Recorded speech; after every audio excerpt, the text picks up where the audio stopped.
Video जो इस वक्त कनाडा समेत पूरी दुनिया में वायरल हो रही है और ये थी इंडियन कम्युनिटी के जानिब से प्रोटेस्ट रिकॉर्ड किया गया है कनाडा के अंदर। ये वो लोग हैं जो कि हुब्बुल वतन है, ये वो लोग हैं जो कि भारत की संस्कृति को अपने सीने के साथ लगाए रखे हैं और ये प्रोटेस्ट खालिस्तानियों के खिलाफ वहां पर रिकॉर्ड किया गया। अपने सारे ट्रम्प खेल दिए इस इलेक्शन को जीतने के लिए। हालांकि अगर मैं 2016 का स्टेटमेंट ट्रम्प का उठाऊं तो भी वो हिंदुओं के लिए बहुत ज्यादा उनके अंदर इमोशन पाया गया था। मैं 2021 का अगर स्टेटमेंट उठाऊं तो हिंदुओं के लिए उनके अंदर बहुत सारे जज्बात पाए गए थे। लेकिन कमला हैरिस ने अपने एंसेस्टर्स तो बताए हिंदुओं के, अपने ब्लड रिलेशंस तो बताए हिंदुओं के, लेकिन हिंदुओं के पक्ष में उन्होंने एक भी बात नहीं बोली जिससे हिंदू कन्विंस हो सकते थे। 1% हिंदुओं का वोट जो है, अमेरिका का जो इलेक्शन होता है वो 0.5% पर भी जीत और हार होती है। इंडोनेशिया जिसको हम जानते थे कि मुस्लिम कंट्री है, लेकिन वहां पर अब धीरे धीरे देखिए वो हिंदू राष्ट्र बनता चला जा रहा है और सब अपने आप को भगवान राम के वंशज कह रहे हैं। बांग्लादेश में हिज़्बुत तहरीक को जवाब देना, जमात इस्लामी को जवाब देने के लिए तकरीबन 1.5 करोड़ हिंदू ढाका में उतर करके खड़े हो गए और भगवा झंडा लेकर के खड़े हो गए। जो एट्रोसिटी, जो बार्बरिक वायलेशन बांग्लादेश कर रहा है हिंदुओं के ऊपर, अब उसका जवाब देने का वक्त आ चुका है। ऐसे बड़े बड़े ग्लोबल लीडर जब बैठ करके हिंदुओं के प्रोटेक्शन पर बात करेंगे तो पूरी दुनिया के हर जिहादी, हर आतंकी, हर टेररिस्ट और हर दाऊद इब्राहिम जैसा लोग, हर अफजल गुरु जैसा लोग, हर असदुद्दीन अवैसी जैसा लोग थर थर कांपेगा हिंदुओं पर उंगलियां उठाने से पहले। इसलिए भारत चाहता है कि डोनाल्ड ट्रंप जीते।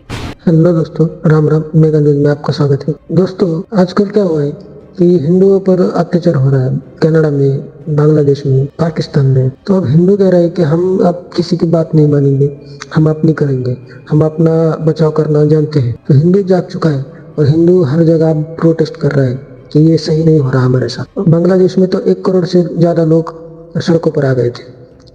कल ही कनाडा में 65,000 से ज्यादा लोग सामने आए कि अब हम नहीं सहेंगे। और अभी हमारे यहाँ के पत्रकार जो पाकिस्तान के लोगों के साथ इंटरव्यू कर रहे हैं वो भी बिल्कुल के सबको चप्पलें मार रहे हैं। तो देखेंगे वीडियो में क्या होता है। चैनल पे नहीं होते, चैनल को सब्सक्राइब कीजिए, लाइक कीजिए और शेयर कीजिए, कमेंट भी कीजिए। जय श्री राम। पाकिस्तान का किसी भी सभ्य समाज में बैठना नहीं बनता है। जहाँ सभ्यता हो, जहाँ मानवता हो, जहाँ पे मानवीय मूल्य हो, प्रेम हो, सौहार्द हो, आपसी भाईचारा हो, आपसी लगाव हो। अब यदि मैं अपने बच्चों को ये सिखाऊं कि तुम निम्रा जी से इसलिए नफरत करो कि वो पाकिस्तानी है, ये क्या उचित है? नहीं उचित है। ये निम्रा जी एक अच्छी मनुष्य है, एक अच्छी इंसान है। उनको उनके गुण या अवगुण के लिए उनको जज किया जाना चाहिए, ना कि वो निम्रा है इसलिए या वो पाकिस्तानी है इसलिए। बट जो पाकिस्तानी माइंडसेट है ना, वो मैं समझता हूँ। वो भारत की जो कम्युनिस्ट और इस्लामिक जो कॉकटेल है उसका नतीजा है। जो कंफ्यूज्ड आइडियोलॉजी है, जिसको पता ही नहीं कि हम करना क्या चाहते हैं। हम जब मुसलमान बन गए तो अब हम क्या करें? ठीक है ना। जब आप रिवॉल्यूशन शुरू करते हो तो रिवॉल्यूशन में ये तो बहुत आसान होता है कि किसी बनी हुई चीज को बिगाड़ दो, लेकिन फिर क्वेश्चन ये आता है कि जिसको तुमने बिगाड़ दिया अब उसके बाद क्या करोगे? तुमने एक अच्छी खासी चलती हुई गवर्नमेंट ऑफ शेख हसीना को उखाड़ के फेंक दिया, बहुत अच्छा किया, शाबाश। अब क्या होगा? क्या तुम चला पा रहे हो बांग्लादेश को? क्या मैसेज दिया तुमने वहां पे इन्वेस्ट करने वाले को, इन्वेस्टर्स को, और जो कि मेजॉरिटी में काफी हद तक इंडियन थे? क्या तुमने संदेश दिया भारतीयों को जो कि तुम्हारे लिए 1971 में जिन्होंने अपने बच्चों का खून बहाया था? सो इंडियन सब कॉन्टिनेंट का मुसलमान कंफ्यूज है। वो पैट्रियटिज्म को गलत समझता है। अपनी मिट्टी से प्यार करने को वो समझता है कि ये जो है ये ब्लास्फेमी है। और अरब का जो मुसलमान है वो मुसलमान होने पे भी घमंड करता है और अरबी होने पे भी घमंड करता है। और शायद वो अरबी होने पे ज्यादा घमंड करता है, मुसलमान होने पे घमंड कम करता हो, क्योंकि अरबी होने और मुसलमान होने में कोई कॉन्फ्लिक्ट नहीं है, कोई तजाद नहीं है, कोई विरोधाभास नहीं है। एक चीज है, ठीक है ना, क्योंकि वो उनका कल्चर है। लेकिन भारत को, मुसलमान को यदि मुसलमान बनना है तो पहले उसे अपनी सभ्यता और कल्चर को गाली देनी है, तब वो मुसलमान बने।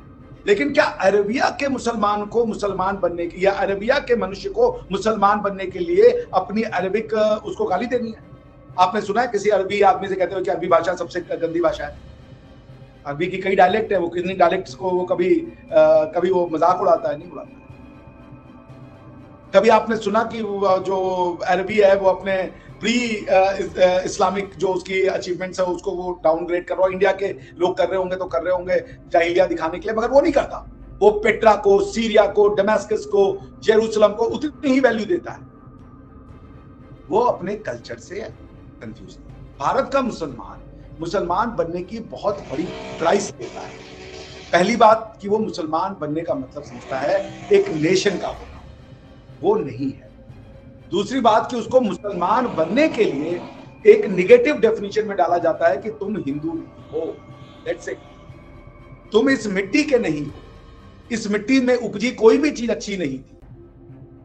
मैं भी सुना था, मेरी एक फ्रेंड है यूके में, आप भी जानती होंगी, बड़ी पॉपुलर है। उन्होंने बताया कि उनको बचपन में सिखाया जाता था कि हिंदुओं से इसलिए नफरत करो क्योंकि वो गाय का मूत्र पीते हैं। मैं अभी जाकिर नायक साहब को सुन रहा था, वो चिल्ला चिल्ला के बोल रहे हैं कि ऊंट का जो सूसू है या मूत्र है वो तो अरब भी पीते थे और उसके शिफात भी है। खुद बताया है इस्लामिक फुकाहा ने कि ऊंट का मूत्र पीने से कई बीमारियां ठीक हो जाती हैं। तो अगर आप हिंदू से इसलिए नफरत कर रहे थे या अपने दादा परदादाओं से इसलिए नफरत कर रहे थे क्योंकि वो गाय का मूत्र पीते थे, बाय दैट लॉजिक आपको अरबों से भी नफरत करनी चाहिए क्योंकि वो भी ऊंट का मूत्र पीते हैं। हद तो तब हो गई जब जाकिर नायक साहब ने कहा कि जिस जानवर को आप खा सकते हैं उस जानवर का जो मल और मूत्र है यानी फीसिस और यूरिन है वो आपके लिए नजस नहीं है, आप उसका उपयोग कर सकते हैं। क्या कहिएगा इसको? तो आप रिलीजन की फिलॉसफी को डिस्टिंक्ट नहीं करते। आप ये बता सकते हो कि यार देखो उनकी फिलॉसफी ये, मेरी फिलॉसफी ये, इस फिलॉसफी में ये अंतर है। आप रिलीजन के नाम पे कल्चर से और उसकी पूरी हिस्ट्री से नफरत सिखाते हैं। दिक्कत है आप ये दिखाते हो कि ये ब्राह्मण है, ये साला घटिया है, ये साला शूद्र है, ये घटिया है, यहाँ पे जात पात थी, ये घटिया लोग है, इनका कुछ अच्छा नहीं। जब कन्वीनियंट के हिसाब से फिलॉसफीज को आप चुनेंगे, नियमों को चुनेंगे, तो उनके विरोधाभास को यदि आप नहीं ध्यान में रखेंगे तो एक कंफ्यूज्ड माइंडसेट होता है। उसी कंफ्यूज्ड माइंडसेट का नाम है पाकिस्तान। दुनिया की हर वो प्रिंसिपल जो आप मानती हैं वो तोरा में लिखा हुआ है, लेकिन तोरा को लाने वाले लोग आज भारत को अपना सबसे सर्वश्रेष्ठ दोस्त मानते हैं, मित्र मानते हैं, भाई मानते हैं।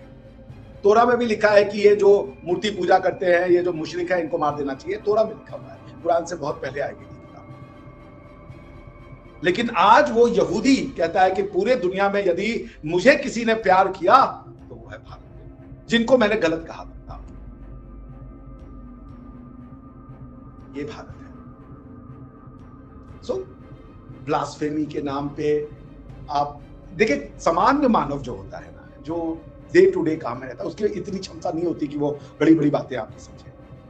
आपने यदि उसको लूज प्रिंसिपल्स दे दिए, वो उसका इस्तेमाल अपने फायदे के लिए करता है। जैसे पाकिस्तान में इस्लाम अपने फायदे के लिए यूज किया जाता है। किसी को गाड़ी से उड़ा दो, इस्लामिक प्रिंसिपल लगा दो, ब्लड मनी देके छोड़ दे बाहर। अभी हुआ ना, क्या एक लड़की ने गाड़ी से उड़ा दिया था, मैं उसको देख रहा था। जब वो गाड़ी से बाहर आई, उसको पता था कि इस पूरे केस का आउटकम क्या होना है। उसने तार ठोक दिया, उसने दूर रख के बात करो, चल। वो गाड़ी चला रही थी, अनइस्लामिक था। वो ना महरम थी के साथ ही अनइस्लामिक था।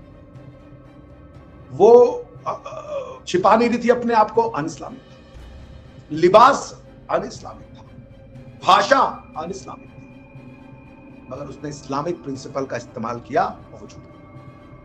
उसने छन्नाटेदार तमाचा मारा पाकिस्तान के गाल पे और कहा ये है तुम्हारे लिए रिलीजन की उपयोगिता।